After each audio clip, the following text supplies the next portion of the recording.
Hello बच्चों, thermochemistry के इस लेक्चर सीरीज में आपका स्वागत है।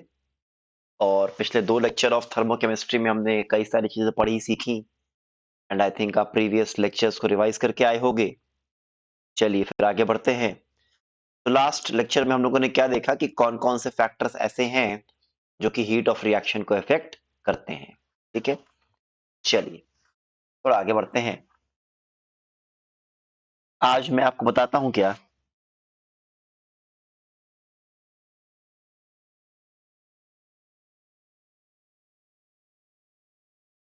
ऑपरेशंस ऑन, एक minute, operations on delta H R. आसान है ये, कुछ चीजें आपको पता है। पहला, जैसे मान लो बेटा कोई रिएक्शन है R गोज टू P, मान लो इसका इंथैल्पी ऑफ रिएक्शन है X, कोई भी यूनिट मान लो किलो जूल पर मोल। तो अगर मैं इस रिएक्शन को A बाई B से मल्टीप्लाई कर दूं तो इंथैल्पी ऑफ रिएक्शन भी क्या हो जाएगा बेटा, A बाई B से मल्टीप्लाई हो जाएगा। तो जिस रिएक्शन से, जिस नंबर से आप रिएक्शन को मल्टीप्लाई या डिवाइड करते हो, उसी नंबर से आपका इंथैल्पी ऑफ रिएक्शन भी मल्टीप्लाई या डिवाइड हो जाता है। पता है ये बात? दूसरी बात, अच्छा रिवाइज करो जरा, अगर इक्विलिब्रियम कांस्टेंट अगर इसका K1 होता तो इस वाले रिएक्शन का क्या होता, K1 का power A by P। Parallelly आप रिवाइज करते रहो, ठीक है ना। अच्छा, R गोज टू P मैंने रेफरेंस माना, इसी रिएक्शन को आप अपोजिट कर दो, P गोज टू R। तो अगर इस रिएक्शन का इंथैल्पी ऑफ रिएक्शन अगर X था तो P गोज टू R का इंथैल्पी ऑफ रिएक्शन क्या हो जाता बेटा, -X किलो जूल पर मोल। ठीक है ना। मैं इसको फिर से लिख दे रहा हूं कि अगर R गोज टू P का अगर इंथैल्पी ऑफ रिएक्शन था X किलो जूल पर मोल, तो उल्टे रिएक्शन का इंथैल्पी ऑफ रिएक्शन क्या हो जाएगा, -X किलो जूल पर मोल। ठीक है ना। और याद करो, अगर इसका इक्विलिब्रियम कांस्टेंट होता K1 तो इसका क्या हो जाता, 1/K1। इसका मतलब क्या हुआ बेटा, अगर फॉरवर्ड डायरेक्शन में रिएक्शन कोई एक्सोथर्मिक है तो बैकवर्ड में एंडो, या फिर अगर फॉरवर्ड में एंडो है तो बैकवर्ड में एक्सो। ठीक है।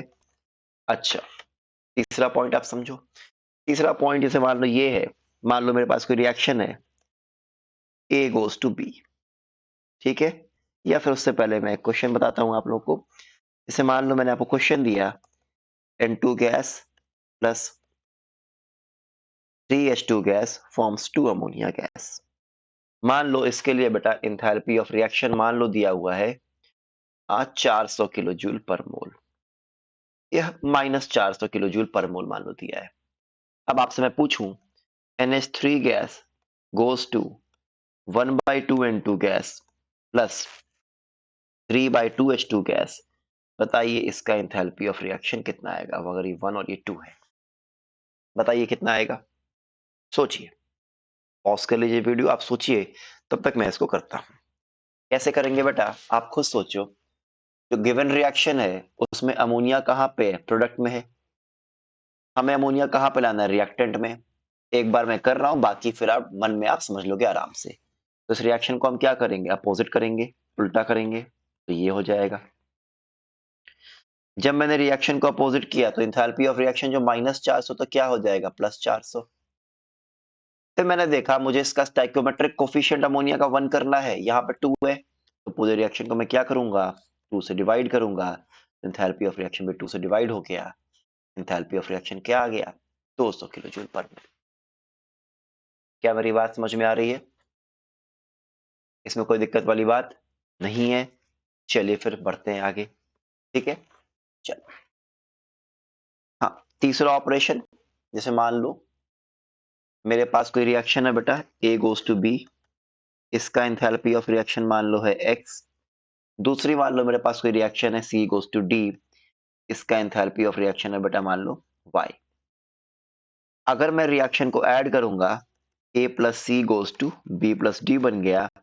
जब रिएक्शन ऐड होता है बेटा तो इंथैल्पी ऑफ रिएक्शन भी क्या हो जाती है, ऐड हो जाती है। क्या मेरी बात समझ में आ गई आपको? इसमें कोई दिक्कत नहीं है। चलिए फिर। और अच्छा, अगर इसका इक्विलिब्रियम कांस्टेंट K1 होता है, इसका K2, तो रिएक्शन को ऐड करने पर इक्विलिब्रियम कांस्टेंट क्या होता है? मल्टीप्लाई होता है। ये बात आपने पढ़ी है इक्विलिब्रियम में, ठीक है। अच्छा, चौथा पॉइंट, रिएक्शन को ऐड करने पर इक्विलिब्रियम को, अरे एंथैल्पी ऑफ रिएक्शन ऐड हुआ तो सिमिलरली रिएक्शन को सब्ट्रैक्ट करने पर एंथैल्पी ऑफ रिएक्शन क्या होगा? सब्ट्रैक्ट होगा। A गोज टू B, मान लो enthalpy of reaction X, C goes to D, enthalpy of reaction मान लो Y। अब अगर मुझसे पूछे A plus D goes to B plus C का एंथैल्पी ऑफ रिएक्शन क्या होगा? ये A plus D goes to B plus C कैसे आएगा? जब आप रिएक्शन वन में से रिएक्शन टू को आप क्या करोगे? सब्ट्रैक्ट करोगे। बोलो क्या आ जाएगा? A minus C goes to B minus D, transpose कर दो, माइनस C यहाँ आ गया और माइनस D जब यहाँ आया प्लस हो गया, तो एंथैल्पी ऑफ रिएक्शन क्या होगा? X माइनस Y, ठीक है ना। और अगर ये इक्विलिब्रियम कांस्टेंट K1, ये K2, तो इसका इक्विलिब्रियम कांस्टेंट क्या होता है? K1 by K2। तो इसका मतलब क्या हुआ? आप रिवाइज कर लो, क्या जिस नंबर से रिएक्शन को मल्टीप्लाई डिवाइड करेंगे उसी नंबर से एंथैल्पी ऑफ रिएक्शन भी क्या होगा? Multiply divide. रिएक्शन को अपोजिट करने पर, उल्टा करने पर एंथैल्पी ऑफ रिएक्शन का साइन बदल जाता है। दो रिएक्शंस या तीन रिएक्शन, जितने भी रिएक्शंस ऐड करोगे एंथैल्पी ऑफ रिएक्शन ऐड होगा। और अगर एंथैल्पी ऑफ रिएक्शन सब्ट्रैक्ट करोगे, सॉरी रिएक्शन सब्ट्रैक्ट करोगे, तो एंथैल्पी ऑफ रिएक्शन भी क्या हो जाएगा? सब्ट्रैक्ट हो जाएगा। क्या ये बात समझ में आ रही है? इसमें कोई दिक्कत तो नहीं है बेटा? श्योर? चलिए फिर बढ़ते हैं आगे। अब थोड़ा आगे बढ़ते हैं। एक आप और चीज सीख लो जो चीज आपको पहले से ही पता है, हेस law of heat summation.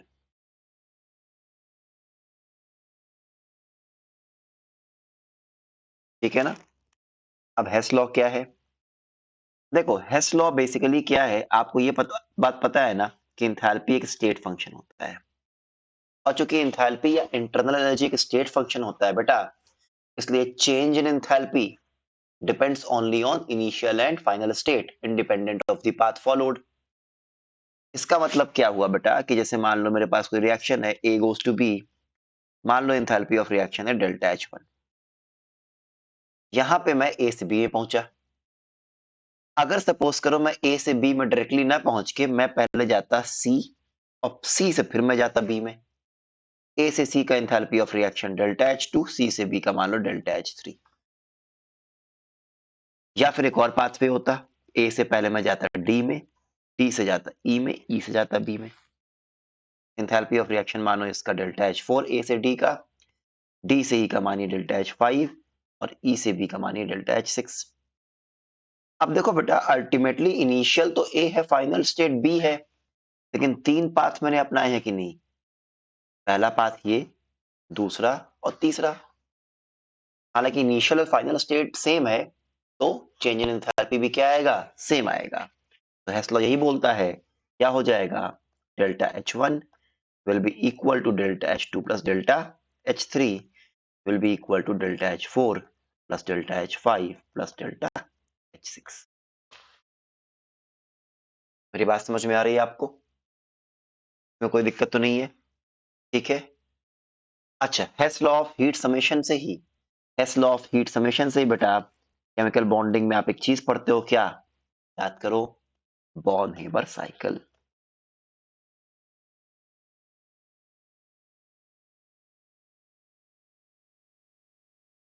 Born Haber cycle basically lattice energy of ionic crystal निकालने का काम आता है। मैं एक एग्जांपल देता हूं आपको इसका, जरा समझो। Sodium solid plus half Cl2 gas, let us suppose इसने बनाया NaCl solid. Enthalpy change of this reaction is known as enthalpy of formation of NaCl, या फिर आप इसको सिंपली बोल दो एंथैल्पी ऑफ दिस रिएक्शन। ठीक है। तो इनिशियल स्टेट हमारा क्या था? ये था, और फाइनल स्टेट हमारा क्या रहा बेटा? ये रहा। ठीक है। अब सपोज करो ये तो इनिशियल है, फाइनल है। अब हालांकि कन्वर्जन कैसे होगा? पहले सोडियम सॉलिड जाएगा सोडियम गैस में, जो एनर्जी हम यहां देते हैं उसको हम क्या बोलते हैं? Enthalpy of sublimation of sodium. फिर सोडियम गैस जाएगा Na प्लस गैस में, जो एनर्जी हम यहाँ देते हैं उसको हम क्या बोलते हैं, IE1 ऑफ सोडियम, पता है हमको, ठीक है।